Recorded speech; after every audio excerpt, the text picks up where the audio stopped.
반갑습니다. 오늘도 같이 말씀 보는 날입니다. 잘 지내셨습니까? 인사드리겠습니다.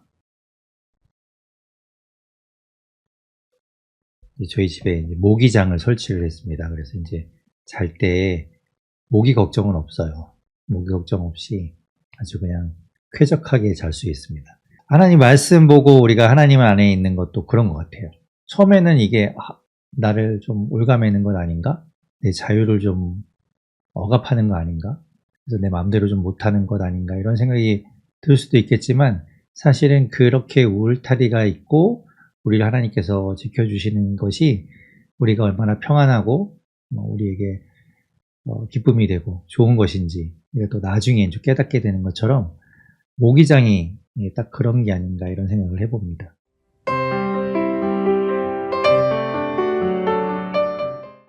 살아계신 하나님 감사합니다. 오늘도 주님 말씀 앞에 우리가 나아가서 주의 말씀 보고 듣습니다.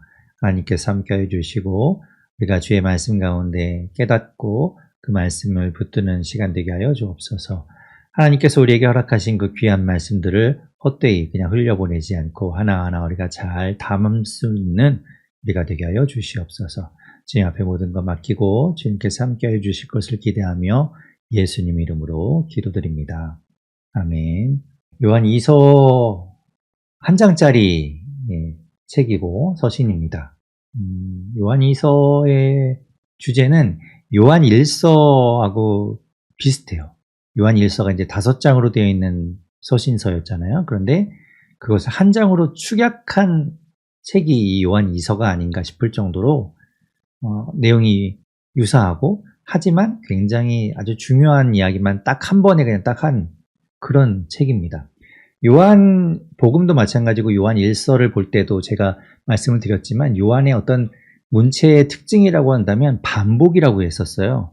그래서 한 얘기 또 하고 이렇게 하면서 계속 그 같은 표현을 조금씩 바꿔가면서 이제 막 표현하는 것도 특징이기도 하고 아무튼 조금 길게 좀 이야기하는 그런 스타일이었는데 요한 2서, 요한 3서에서는 아주 딱 중요한 이야기만 간결하게 하는 걸 볼 수 있고요. 하지만 내용상으로는 요한 1서의 내용이 어떤 축약되어 있는 책이다라고 볼 수가 있겠죠.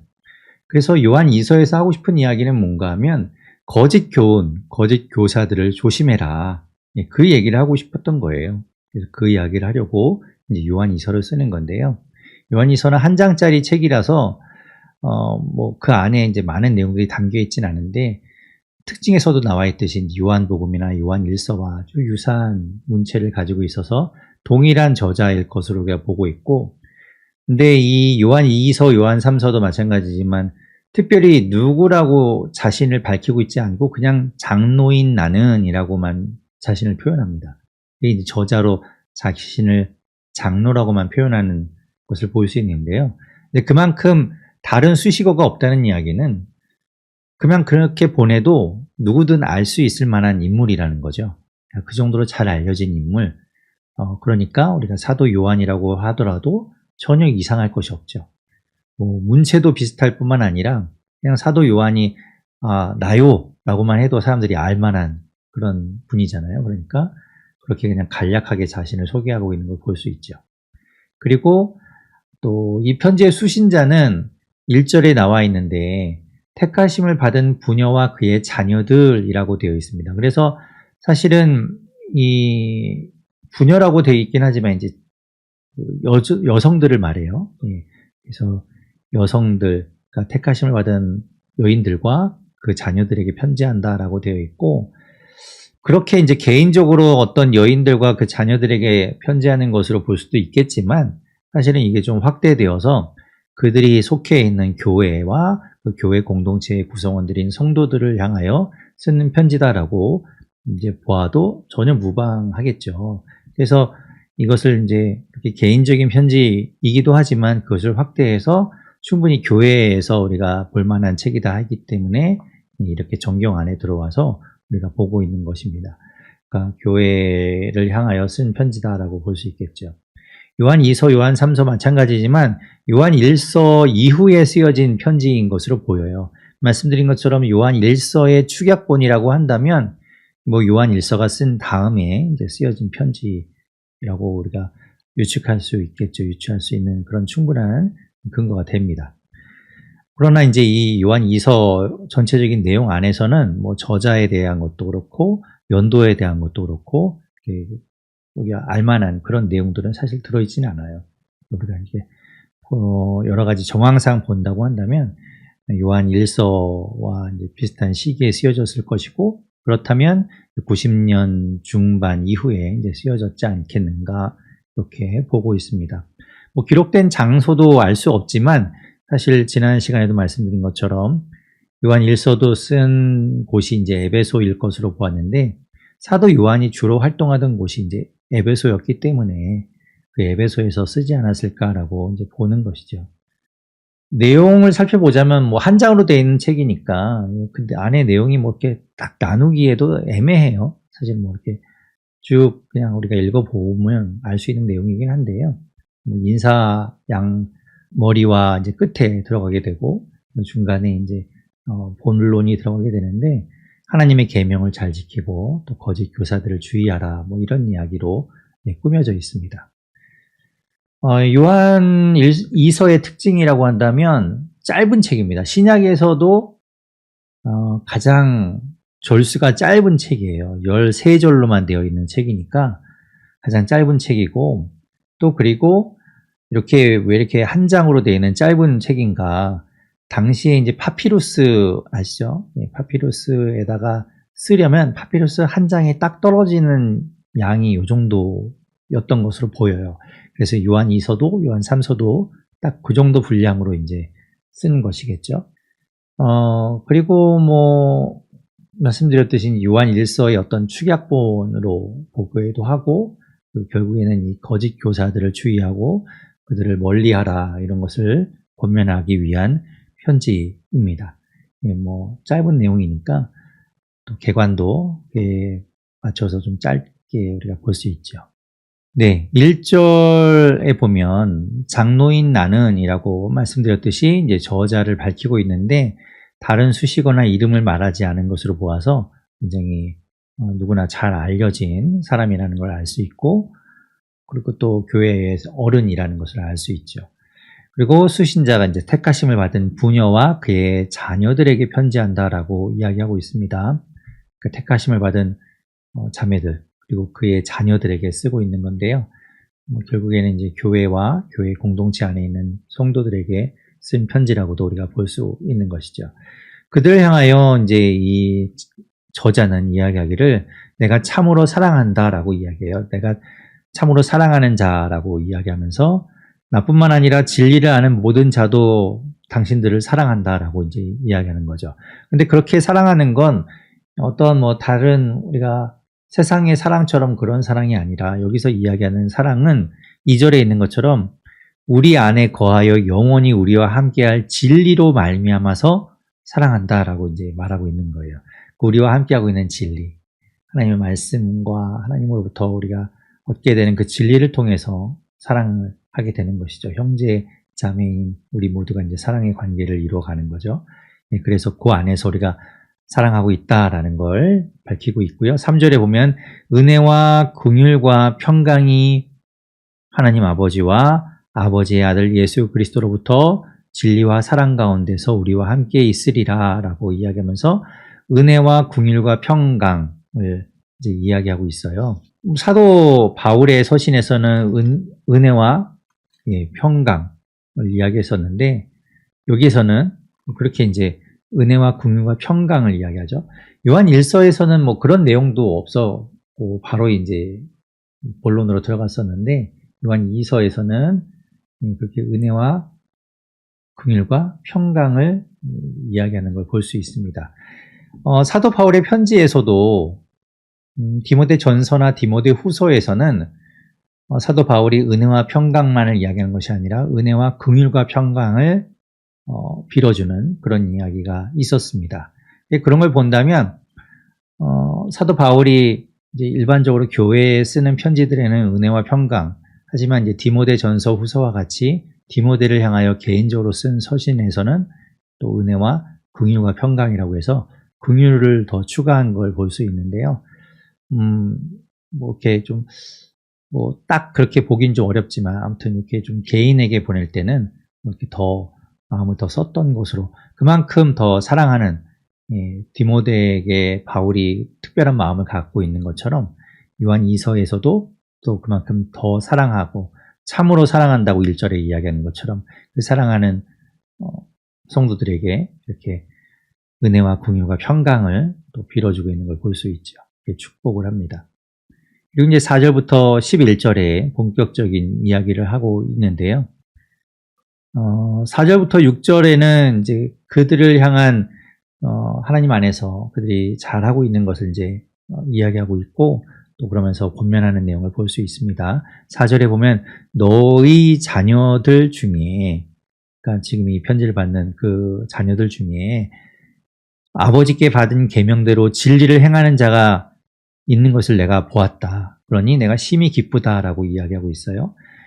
이 편지를 받는 사람들의 자녀들 중에 하나님이 말씀하신 대로 그 진리를 행하며 진리 속에 살아가는 이야기를 내가 들었고 그것 때문에 심히 기쁘다라고 이야기하고 있죠.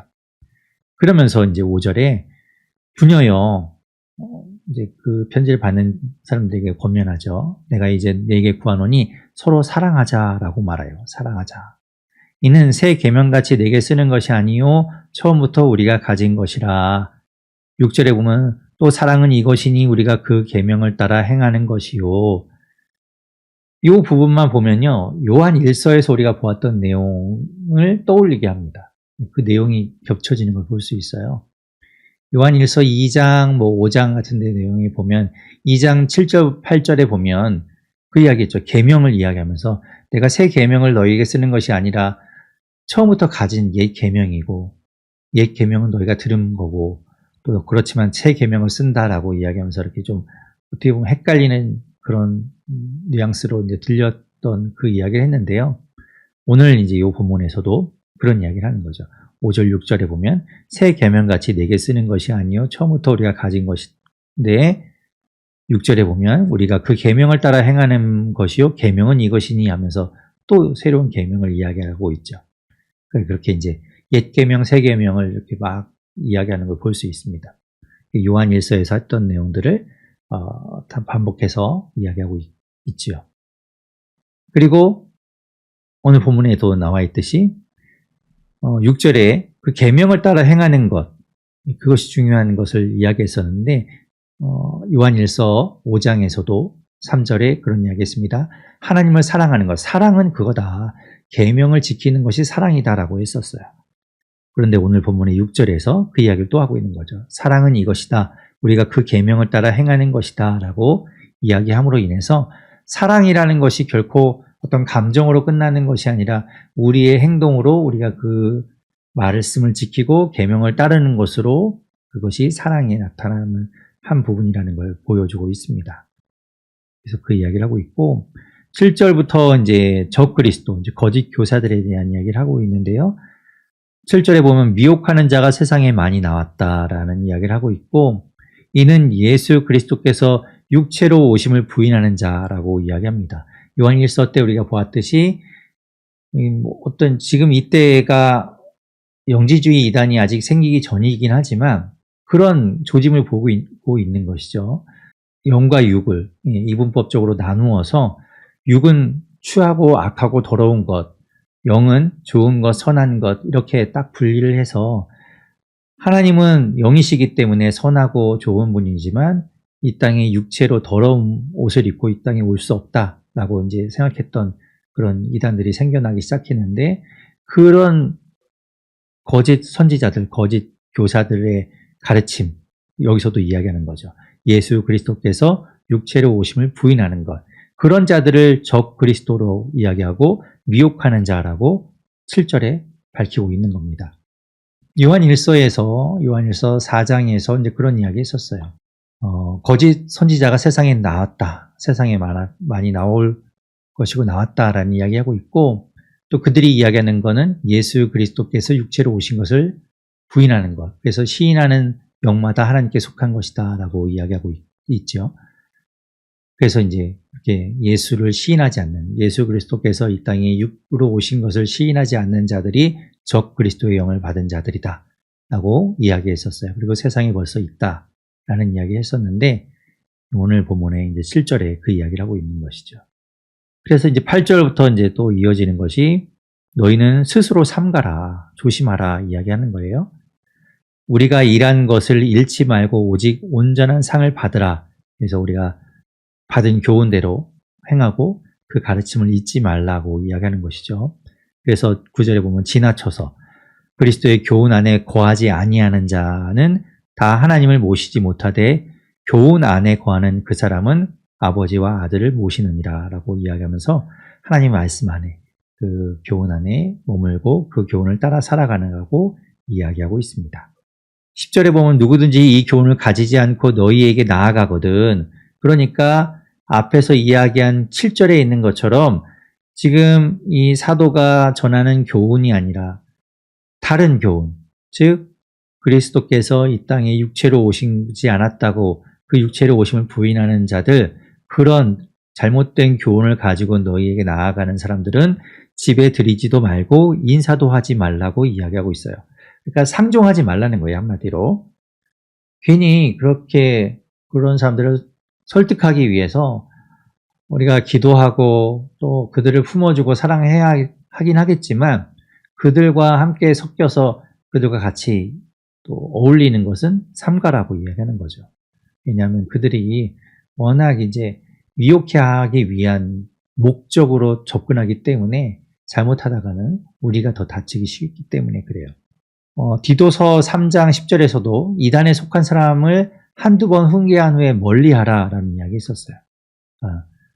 지금도 마찬가지입니다. 이단과 또 사이비 또 이런 분들을 또 거기에 빠진 분들을 섣불리 우리가 건져내기 위해서 여러분이 거기에 또 논리적으로 반박하면서 접근했다가는 오히려 이제 되려 당하기 쉽게 되겠죠.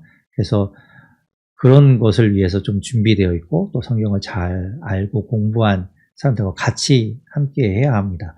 혼자서 그 이단들과 함께하고 뭐 그들과 격파해 나가기 위해서 접근한다는 건 어려운 일이에요. 그러니까 섣불리 하기보다는 멀리 하는 것이 오히려 더 현명한 방법이 되겠죠. 11절에 말합니다. 그에게 인사하는 자는 그와 친해지기 위해서 그에게 접근하고 그런 자들은 악한 일에 참여하는 자다라고 이야기하고 있습니다. 분명히 안 되는 건 안 되는 것이기 때문에 그런 우리가 절제와 어떤 통제가 필요한 것이죠. 그리고 이제 12절, 13절에 이제 마지막 끝인사를 하게 되는데요.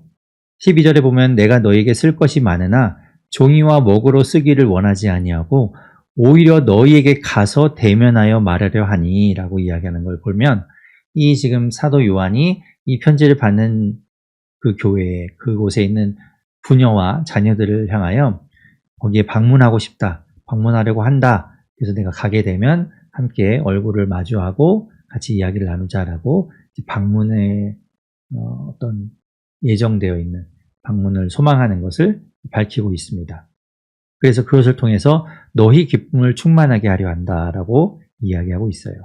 13절에 이제 택하심을 받은 내 자매의 자녀들이 내게 문안하느니라라고 이야기하면서 지금 편지를 받는 부녀의 자매, 그 형제의 자녀들이 이 사도 요한과 함께 이제 에베소라고 한다면 에베소에 같이 머물고 있으면서 이 편지를 통해서 문안을 하고 안부를 전하고 있는 걸 볼 수 있죠.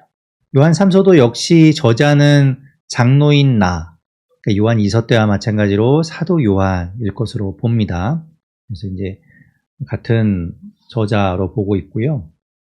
이번에 이제 받는 수신자의 경우에는 가이오라는 사람을 향하여 쓰는 편지입니다. 이 가이오라는 사람은 어떤 교회 안에 있는, 지금 이 편지를 받는 교회 안에 리더인 것으로 보여요. 이 교회 안에 있는 리더로서 교회의 일들을 감당하고 있는 자로 보이고요. 그리고 그 가이오를 특별히 이 사도 요한이 굉장히 애정하고 그를 향하여 사랑하는 자, 사랑하는 가이오라는 말을 많이 함으로 인해서 그를 향하여 특별한 마음을 갖고 있다는 걸 보여주고 있어요. 그를 칭찬하고 그를 애정하고 있는 걸 볼 수 있습니다. 사랑하는 이라는 표현이 이제 자주 등장하고 있어요. 그리고 마찬가지로 기록 연대나 또 기록 장소는 비슷하게 볼 수 있고요. 또 요한복음과 요한서신, 요한일서, 요한이서와 비슷한 필체를 가지고 있어서 우리가 이제 같은 저자라는 걸 우리가 또 알 수 있고, 이것 또한 요한이서와 마찬가지로 짧지요. 짧게 이제 파피루스 한 장에 들어갈 만한 길이로 쓰여진 서신서라는 걸 알 수 있고, 특별히 이제 이 요한 3서를 쓰는 목적은 사실은 요한 3서의 내용은 요한 2서보다 조금 더 또 개인적인 편지의 형태를 띠고 있습니다. 그러니까 바울이 디모데 전후서, 디도서를 쓰고 또 빌레몬서를 썼던 것처럼 특별한 한 사람을 지칭해서 쓰는 것 같이 이 요한 3서도 한 사람을 지칭해서 쓰고 있지만, 물론 그런 개인적인 서신이 또한 우리에게도 본보기가 되기 때문에 우리가 함께 보는 것인데, 아무튼 이렇게 이제 요한 3서의 경우에는 특별한 대상이 있죠. 가이오라는 사람을 대상으로 쓴 편지이다라는 거 우리가 염두에 두고 보면 좋을 것 같습니다. 그러나 이제 이 가이오는 사도 요한이 특별히 애정하고 있고 그가 칭찬받을 만한 사람이라는 걸 염두에 두고 보면 좋을 것 같고요. 그리고 이 요한 3서의 주제는 자발적인 환대와 영접을 이야기하고 있어요. 그러니까 이 요한 3서 안에는 이제 순회 전도자에 대한 이야기가 나오는데, 그 순회 전도자를 잘 환대해주고 그들을 잘 영접해 주어라 라는 이야기를 하고 있고, 그 대표적인 인물이 이제 데메드리오라는 사람인데요. 그 사람을 이제 추천하면서 그 사람이 가거든 잘 대우해 주길 바란다 라는 마음으로 요한 3서를 쓰고 있습니다. 그런 내용을 담고 있어요. 그래서 15줄로 되어 있는 그런 책인데, 인사와 또 마지막 끝인사를 빼고 이제 2절부터 12절까지 본론으로 이제 꾸며져 있습니다. 그래서 본론 안에는 가이오, 이 편지를 받는 가이오를 칭찬하고 그를 축복하는 내용과 함께, 또 9절부터 12절에는 이 또 다른 등장인물이기도 한 디오드레베라는 인물을 이야기하면서 그를 책망하고 그를 본받지 않도록 주의하라고 이야기하고 있어요. 1절에 장로인 나는 이라고 해서 마찬가지 이서처럼 자신을 밝히고 있고, 그래서 이제 사도 요한이라고 우리가 이제 보고 있죠. 그리고 받는 자가 이제 사랑하는 가이오인데 그를 말하기를 이제 사랑하는 가이오라고 이야기하고 있어요. 그러니까 가이오라는 사람을 얼마나 각별하게 생각하는지를 볼 수 있죠. 그리고 곧 내가 참으로 사랑하는 자에게 편지하노라라고 이야기하면서 그 가이오를 참으로 사랑한다라고 한 번 더 강조하는 걸 볼 수 있습니다. 그러니까 이 가이오라는 사람이 얼마나 이 사도 요한에게 기쁨이 되고, 사도 요한이 이 가이오라는 사람을 얼마나 각별하게 사랑하고 있는지를 알 수 있죠. 두 번이나 이렇게 이야기하고, 사랑하는, 참으로 사랑하는 이라고 이렇게 강조하고 있는 걸 볼 수 있어요. 2절도 또 이렇게 시작합니다. 사랑하는 자요. 그리고 5절에도 사랑하는 자요, 11절에도 사랑하는 자요 하면서 이 편지를 받고 있는 가이오를 향하여 사랑하는 이렇게 이제 계속해서 이야기하는 걸 볼 수 있죠. 2절에 사랑하는 자여, 내 영혼이 잘됨 같이 내가 범사에 잘되고 강건하기를 내가 간구하노라 라고 이야기하는 걸 볼 수 있습니다. 우리가 이제 이 부분을 가지고 이제 요한 3서 1장 2절의 말씀을 가지고 우리가 흔히 하는 말로 이제 삼중 축복을 이야기하죠. 영혼이 잘되고 범사에 잘되고 그리고 영육이 강건하게 되는 것. 이거 이제 삼중 축복, 이렇게 삼박자 축복 이렇게 이야기하는데, 그런 세 축복을 빌어주고 있는 걸 볼 수 있죠. 그리고 이제 3절에 보면 이제 형제들이 와서 그 소식을 전해 주어서 내게 있는 진리를 증언해 주었는데, 네가 진리 안에서 행한다고 하니 내가 심히 기쁘다라는 이야기를 하고 있습니다. 이 요한 3서에서는 가이오 때문에 이 장로인 이 사도 요한이 기뻐하고 있어요. 그가 진리 가운데 진리 안에 행하고 있는 것을 듣고 나서 기뻐하죠. 그런데 우리가 요한 2서에서는 누구 때문에 기뻐했다고요? 누가 진리 가운데 행해서? 너의 자녀들 중에 아버지께 받은 계명대로 진리를 행하는 자가 있다는 것을 내가 보고 심히 기쁘도다라고 했었는데요. 그런데 이 요한 3서에서는 이 가이오가 진리 안에서 행하는 것을 듣고 기쁘다라고 이야기하고 있어요. 이렇게 진리 안에 행하는 자, 그런 사람들, 하나님 말씀 안에서 살아가는, 그 말씀 따라 살아가는 사람들이 다른 사람들에게 기쁨을 주고 있는 것을 볼 수 있죠. 4절에 말합니다. 내가 내 자녀들이 진리 안에서 행한다 함을 듣는 것보다 더 기쁜 일이 없도다. 그래서 이제 기뻐서 막 사랑하는이라고 너무 예뻐하고 있는 걸 볼 수 있잖아요. 그리고 요한이서에서도 너의 자녀들이 그렇게 진리 가운데 행하는 것을 내가 기뻐한다라고 이야기했는데, 그런 것이 제일 기쁜 거예요. 전해준 이야기를 듣고 그 말씀 따라 살아가는 걸 들으면 얼마나 기쁘겠습니까? 자, 5절부터 이야기하기를 사랑하는 자여, 네가 무엇이든지 형제 곧 나그네 된 자들에게 행하는 것은 신실한 일이니, 여기서 특별히 형제들에게 이 교회를 돌보고 있는 리더로 보이는 이 가이오라는 사람이 그 교회의 구성원들, 교회 성도들, 형제들을 잘 돌보고 신실하게 그들에게 행하는 것은 참 좋은 일이죠. 그런데 그뿐만 아니라 곧 나그네 된 자들, 이 나그네 된 자들이 누군가 하면, 그때 당시에는 교회들이 이제 가정교회처럼 생겨나고 있을 때이기 때문에 그 가정교회 안에 목회자, 즉 전도자들이 한 사람씩 다 있을 수는 없어서 뭐 그 교회를 구성원들을 돌보는 사람들, 어른들은, 리더들은, 장로들은 있을 수 있지만 그 교회의 목회자들은 순회했었어요.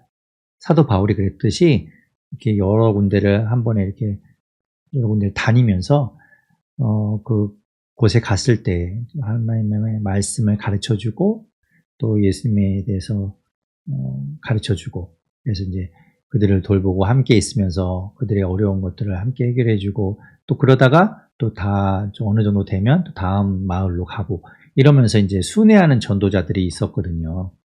사도 바울을 떠올리시면 돼요. 그래서 그런 순회하는 전도자들을 이제 나그네 된 자들이라고 이제 이야기하고 있는 거죠. 그래서 이제 6절에 보면 그들이 교회 앞에서 너의 사랑을 증언하였느니라 라고 이야기하는 걸 보면, 이제 그렇게 순회하는 전도자들이 이 가이오가 있는 곳에 갔다가 가이오가 그들에게 참 잘 해주어서 그 대접을 받고 온 사람들이 교회에 와서, 교회라고 한다면 이 사도 요한이 있는 교회겠죠. 그래서 교회에 와서 이야기를 해주어서 그 이야기를 듣고 그 사랑을 증언함을 듣고 또 기뻐했다라는 것이죠.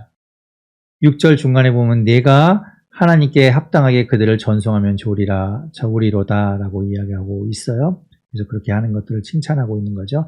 이는 그들이 주의 이름을 위하여 나아가서 이방인에게 아무것도 받지 아니함이라. 이들은 특별히 이제 이방인들에게는 뭐 도움을 받거나 이러지 않고 같은 유대인들을 향하여 가서 유대인 그리스도인들에게 복음을 전하고 또 그들에게 도움을 얻고 해서 또 순회하며 전도했던 것들을 알 수 있고요. 그런 사람들을 잘 영접해 주는 것이 마땅하다. 그리고 네가 그렇게 했다니 내가 참 기쁘다. 이런 이야기를 하는 거죠.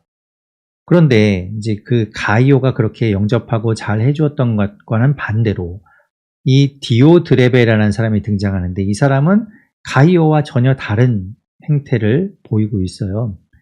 9절에 보면 내가 두어 자를 교회에 썼으나 그들 중에 으뜸되기를 좋아하는 디오드레베가 우리를 맞아들이지 아니하니, 순회 전도자들이 갈 때에 디오드레베는 그들을 맞아들이지 않는 거예요. 배척했던 거예요. 가이오는 그들을 맞아주고 그들을 영접해주고 그들에게 또 휴식을 주고 그들을 도움을 주었다면, 디오드레베는 그들을 아예 거부하고 맞아들이지 않는 거죠. 내쫓아버린 거예요. 못 들어오게. 그리고 그런 것 때문에 지금 이 사도 요한이 가면 이제 그 일 내가 잊지 않고 기억하고 그것을 가지고 그를 책망하겠다라고 이제 10절에 말합니다. 그 행한 일을 잊지 아니하리라 말하죠. 그가 악한 말로 우리를 비방하고도 오히려 부족하여 형제들을 맞아들이지도 아니하고 맞아들이고자 하는 자를 금하여 교회에서 내쫓는도다.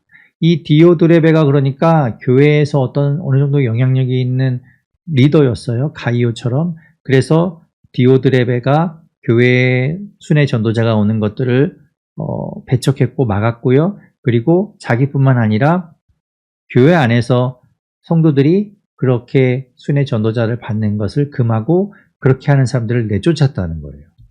그러니까 아주 이 사람은 나쁜 거죠. 마음이 아주 나쁜 마음을 갖고 있는 걸 볼 수 있어요.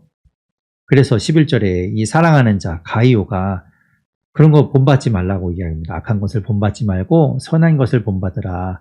선을 행하는 자는 하나님께 속하고 악을 행하는 자는 하나님을 배웁지 못하였느니라. 그러니 디오드레베는 하나님께 속한 자가 아니다 라고 이제 이야기하는 거죠. 그러면서 12절에 이제 데메드리오라는 순회 전도자, 사도 요한과 함께 하는 사역자였을 수도 있지만 동역자일 수도 있지만 아무튼 이런 데메드리오가 또 순회 전도자의 역할을 하고 있어서 그가 하거든 그를 잘 대접해 주라는 걸 이야기합니다. 그가 무사람에게도 진리에서도 증거를 받았음에 우리도 증언하노니 너는 우리의 증언이 참된 줄을 아느니라. 그러니까 내가 증언하는 이 사람 참 괜찮은 사람이고 정말 그가 전하는 복음은 하나님께 받은 진리에게서 온 것이기 때문에 참이다. 그러니 그를 받아도 괜찮다라고 이제 증언해 주는 거죠. 그를 보증해 주고 있는 걸 볼 수 있어요. 그래서 데메드리오가 가거든 잘 해줘라 라고 이야기하고 있는 겁니다. 그리고 13절에 보면 이제 끝인사가 시작되는데 내가 내게 쓸 것이 많으나 먹과 붓으로 쓰기를 원하지 아니하고 속히 보기를 바라노니 또한 우리가 대면하여 말하리라 라고 이야기합니다. 요한 2서에 나왔던 내용이죠. 요한 2서에서도 그런 얘기 했었어요. 종이와 먹으로 쓰기를 원하지 아니하고 가서 대면하고 말하려고 한다라는 이야기 했었는데 이 요한 3서에서도 마찬가지로 이제 쓰는 것을 한계가 있으니까 그것보다는 만나서 우리가 대면하여 말하면 좋겠다라는 것을 이야기하고 있어요. 근데 요한 2서에서는 본인이 간다고 했었어요. 내가 가서 라고 이야기했는데 요한 3서에서는 특별히 간다는 이야기보다는 어쨌든 당신이 나에게 오든지 만나게 되면 그때 대면하여 말하리라 라고 이야기하고 있는 걸 볼 수 있죠. 가겠다는 것보다는 만남을 소망하는 걸 볼 수 있습니다. 그리고 15절에 이제 마지막으로 평강이 내게 있을지어다 라고 축복하면서 여러 친구가 내게 문안하느니라 너는 친구들의 이름을 들어 문안하라 라고 이야기하고 있으면서 이제 안부 마지막 문안을 하고 이제 3서가 끝나는 걸 볼 수 있습니다. 함께 해주셔서 감사하고요. 여름 무더위 잘 보내시고 또 폭우 오면 비 피해 있을 수 있으니까 잘 주변 돌아보시고 아무 사고 없이 잘 보내셨다가 다음에 만나도록 하겠습니다. 살아계신 하나님 감사합니다. 오늘 요한 2서 3서의 말씀을 보았습니다. 하나님 특별히 참 시대가 어지럽습니다. 이러할 때 우리가 진리 안에 행하도록 도와주시고 진리 안에 머물게 하여 주시옵소서. 하나님 말씀 붙들고 그 말씀을 우리 안에서 새기고 그것을 따라 살아가는 우리 모두가 되게 하여 주시옵소서. 하나님께서 함께해 주시고 요한계시록으로 다시 만날 때까지 하나님께서 그 무더위와 또 여름 장마와 여러 가지 폭우와 태풍 가운데 지켜주시고 건강하게 하여 주셔서 다음 시간에 만날 때까지 하나님 지켜주시고 또 그 시간을 잘 보낼 수 있게 하여 주시옵소서. 하나님께서 함께해 주셔서 감사하고 우리가 휴식할 때도 주님 안에서 휴식하게 하여 주시옵소서. 모든 것 주님께 맡기며 예수님 이름으로 기도드립니다. 아멘. 감사합니다. 건강하게 여러분 잘 나십시오. 감사합니다.